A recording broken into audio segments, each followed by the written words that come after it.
Hi everyone, welcome to our sixth video. I know that this is a crunch time for you with several class assignments and your other course. In some ways, this might feel like an exciting time as different strands of what we have been thinking about, reading about, discussing in both of your courses, actually, are starting to come together. In other ways, it can feel overwhelming, I know. But this is an important point in your learning process as you are indeed beginning to synthesize. For years at Davidson, in our first year master's course, Skills for Teaching, we now call this course Pedagogic Skills, but it has for years been called Skills for Teaching, we have taught the traditional Bloom's taxonomy. I'm sure most of you, or if not all of you, are familiar with Bloom's taxonomy, in which the highest level of the taxonomy is evaluation, and the second highest level is synthesis. I was recently introduced to a revised version of the taxonomy, which embarrassingly has been out for several years, but I just learned about it, in which the second highest level in this new revised taxonomy is evaluation. Can the student justify or stand by a decision? Can the student appraise, argue, defend, judge, select, support, value? Can the student evaluate? In this updated version of the taxonomy, the highest level is creating. Can the student create a new product or a point of view? Can students assemble, construct, create, design, develop, formulate, and write? So why are we talking about Bloom's taxonomy? I offer this because I realized that while I termed topic 5 of our course as synthesis, this newer version of the taxonomy is actually more helpful in describing where I'm trying to take us next, to creating. You have been shifting through the base levels of this updated taxonomy. You've been understanding, which is explaining ideas and concepts. You're doing this now through the wiki page.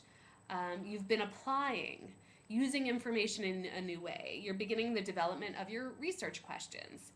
Analyzing. We do this all the time as academics, and I've appreciated your discussion and comparison of the two dissertations, particularly your identification of the various elements that comprise the dissertations. How the two researchers have claimed what they say and what you've identified as their positionality. How they've selected methodologies that fit with their research questions and worldviews.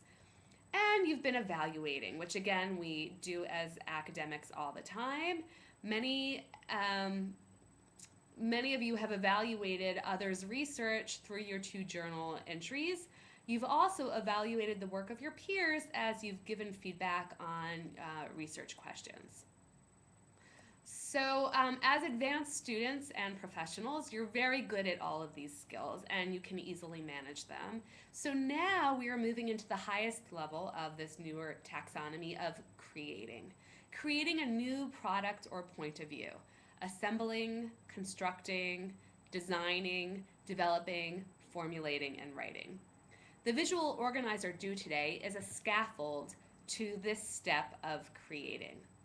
I've enjoyed viewing the visual organizers that are already posted, and yes, they are in many cases very simple drawings with very simple explanations. As I wrote in the assignment explanation, this is an opportunity for you to step out of your comfort zone, or what might be your comfort zone, and explain the interrelationship between literature, theory, and your research question in a different sort of way. While the final product might feel very simple, my hope is that it will ultimately serve as a touchstone for you, a visual reminder for you, and you can literally print it out and post it to your wall if it's helpful. A touchstone as you move through the creation process of why, a reminder of why you're drawing upon past literature and theory. When you're so keen on moving into the tachlis of your research, why keep in mind the importance of past literature and theory? How is your evolving question informed by other prior and current conversations. And I've repeated this many times throughout our videos and our coursework thus far. We want to keep that front and center. The reason why we're dialoguing with prior studies and past writings on theoretical frameworks.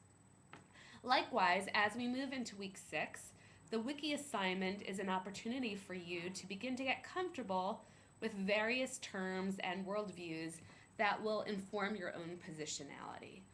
When I was at TC, we were required to write in our dissertations, in the dissertation itself, our own epistemological stance. And while you might not ever need to write within the body of your dissertation, I embrace a post-positivist stance, or I believe there is no objective truth to be discovered, you need to know for yourself where you stand and the purpose of research from your own perspective. This will inform the type of research in which you choose to engage, the ways your research questions are worded and structured, and the type of methodologies that you select. In your final assignment, you will be considering how a research project would be structured from a positivist and a post-positivist perspective. Even if you will fall into one of these two camps, your research will emerge from one coherent worldview, but I want you to understand the other end of the spectrum as well. And also to get more comfortable reading research studies that might not be aligned with your own epistemological, ontological stance. I've responded to all of your revised research questions in our class forum so that you can read the feedback I have given your colleagues. You might find feedback to another to be helpful to you. Please do continue to refine your questions based upon my feedback. You do not need to repost to the forum, but you should draw upon the feedback so that your research questions that you use for your final project are the tightest that they can be.